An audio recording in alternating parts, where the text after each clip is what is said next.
अब हम आते हैं इस साल के विंटर एक्शन प्लान पे। 15 पॉइंट विंटर एक्शन प्लान है। पहला पॉइंट है कि हमने 13 हॉटस्पॉट्स आइडेंटिफाई किए हैं जहां पोल्यूशन ज़्यादा होता है। हर हॉटस्पॉट के लिए एक स्पेशल एक्शन प्लान बनाया गया है और उसके लिए एक वॉर रूम बनाया गया है।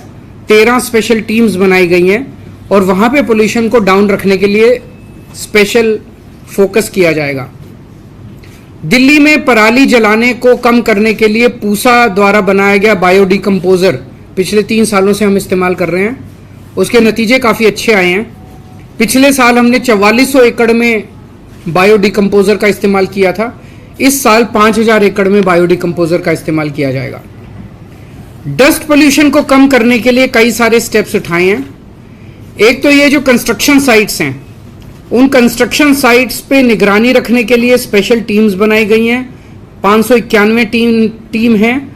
500 स्क्वायर मीटर से ज़्यादा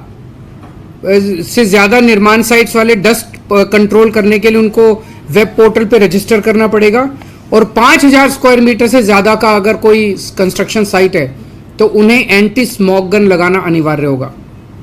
सड़कों पे भी जो सफाई करते टाइम धूल उड़ती है उसके लिए 82 मैकेनिकल रोड स्वीपिंग मशीन्स लगाई गई हैं। 530 वाटर स्प्रिंकलिंग मशीन लगाई गई हैं और 258 एंटी स्मॉग गन सड़कों के ऊपर चलेंगी विंटर के दौरान। जो व्हीकल से पोल्यूशन होता है उसको कंट्रोल करने के लिए पीयूसी सर्टिफिकेट्स की जांच करने के लिए और 10 साल से पुराने डीजल व्हीकल और 15 साल से पुराने पेट्रोल व्हीकल्स को प्रतिबंध के कंप्लायंस के लिए 385 टीम्स गठित की गई हैं। जो कंजेस्टेड एरियाज है जहां ट्रैफिक ज़्यादा रहता है वहां पे व्हीकल खड़ा हो जाता है और व्हीकल खड़ा होकर वहां पे पोल्यूशन करता है, ऐसे 90 सड़कों की पहचान की गई है और वहां पे ऑल्टरनेट रूट्स प्रोवाइड करे जाएंगे। उसको प्रचारित किया जाएगा कि आप इसको अवॉइड कीजिए, इस सड़क को आप यहां से निकल सकते हैं।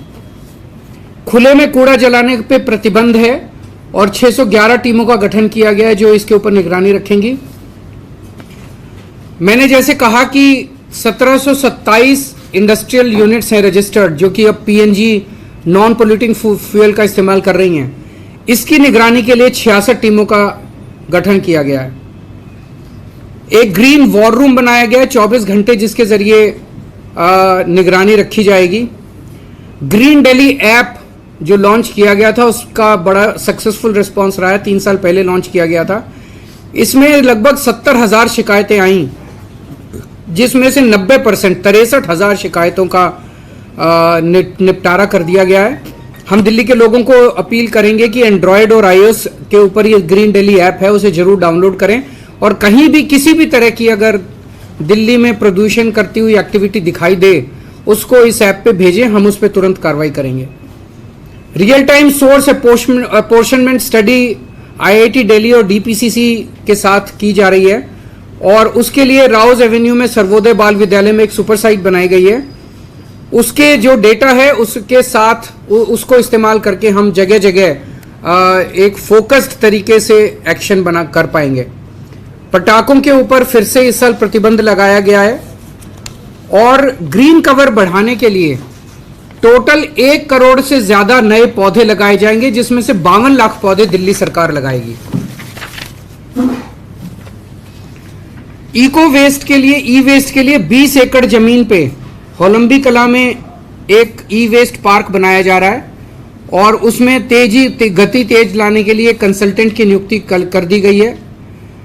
जन जागरूकता अभियान चलाया जाएगा जिसमें run against pollution, red light on, गाड़ी ऑफ, ये सब कैंपेन्स चलाए जाएंगे। पोल्यूशन कोई बाउंड्रीज नहीं देखता। हरियाणा की हवा इधर दिल्ली आती है, दिल्ली की हवा यूपी जाती है। तो आसपास के सभी स्टेट्स के साथ मिलके हमारी कोशिश है कि हम पोल्यूशन की पोल्यूशन को कम करें। इसमें सेंट्रल CAQM जो है उसके साथ भी मिलके centre for science and environment का डेटा बताता है कि दिल्ली में जो पोल्यूशन है वो 31% दिल्ली के इंटरनल सोर्सेज की वजह से है और 69% जो है वो बाहर के सोर्सेज की वजह से है। तो बाहर के आसपास के स्टेट्स से हमारी अपील है कि जितने दिल्ली में व्हीकल्स आते हैं वो CNG के ऊपर करें। दिल्ली में आसपास के जो एरियाज हैं, दिल्ली के एनसीआर के एरियाज हैं, वहाँ पे पोल्यूटिंग फ्यूल वाली इंडस्ट्रीज को पीएनजी में शिफ्ट किया जाए। ईंट भट्टे वाले जो हैं, ईंट भट्टे को जिगजैग टेक्निक होती है जिसमें पोल्यूशन नहीं होता, उस पर शिफ्ट किया जाए। 24 घंटे बिजली अगर होगी एनसीआर में तो डीजल जनरेटर की जरूरत नहीं पड़ेगी, वो भी किए जाएं। एनसीआर एरिया के अंदर भी पटाखों के ऊपर पूर्ण प्रतिबंध होना चाहिए। और जो ग्रैप है, आखिरी पॉइंट, ग्रैप को पूरी शिद्दत के साथ लागू किया जाएगा। अब ग्रैप में CAQM के जरिए और सेंट्रल गवर्नमेंट के अन्य एजेंसीज के जरिए 3 दिन बाद का वो पता चल जाता है, ये पूर्वानुमान फोरकास्ट होता है, तो उसके बेसिस पे ग्रैप को लागू किया जाता है जिससे कि पोल्यूशन को पहले से कंट्रोल किया जा सके। नमस्कार, मैं हूं मानक गुप्ता। अगर आपको हमारा ये वीडियो पसंद आया हो तो इसे लाइक और शेयर जरूर करें, और हाँ, हमें सब्सक्राइब और फॉलो करना ना भूलें ताकि आप देश और दुनिया की कोई खबर मिस ना करें। तो जुड़े रहिए हमारे साथ और देखते रहिए News 24।